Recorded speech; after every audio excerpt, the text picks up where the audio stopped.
ஆன்லைனில் திருமண வரன் தேடுபவர்களுக்கு அதிர்ச்சி தரும் ஒரு சம்பவம் தாம்பரத்தில் நடந்துள்ளது. தன்னை வசதி படைத்த ஆளாக காட்டிக்கொண்டு மருத்துவர் உள்பட 12க்கும் மேற்பட்ட இளம்பெண்களை ஏமாற்றிய நபர்.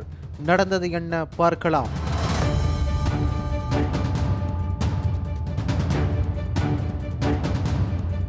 தாம்பரம் கல்யாண சுந்தரம் தெருவைச் சேர்ந்தவர் 27 வயதான கோபிநாதன்.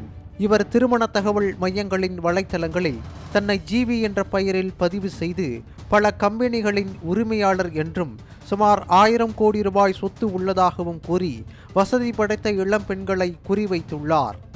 பெண்களை நம்ப வைக்க ஏஐ தொழில்நுட்பம் மூலம் எடிட்டிங் செய்யப்பட்ட புகைப்படங்கள் மற்றும் வீடியோக்களை பயன்படுத்தி தான் ஒரு பெரிய தொழிலதிபர் போல காட்டிக் கொண்டுள்ளார்.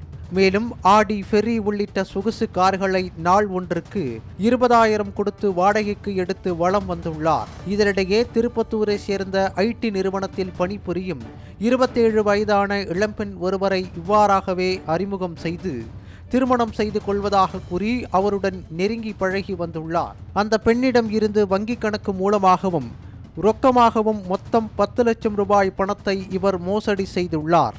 நீண்ட நாட்களாகியும் குடும்பத்தினரை அறிமுகம் செய்யாமல் தவிர்த்து வந்ததால் சந்தேகமடைந்த அந்த பெண் தாம்பரம் குற்றப்பிரிவு காவல் நிலையத்தில் புகார் அளித்தார்.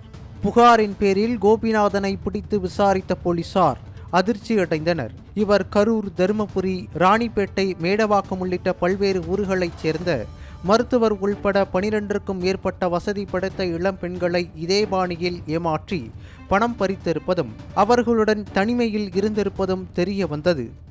கோபிநாத்திடம் இருந்து ஐபோன், 2 லேப்டாப்புகள் மற்றும் பல பெண்களுடன் எடுத்த புகைப்படங்களை போலீசார் கைப்பற்றினர்.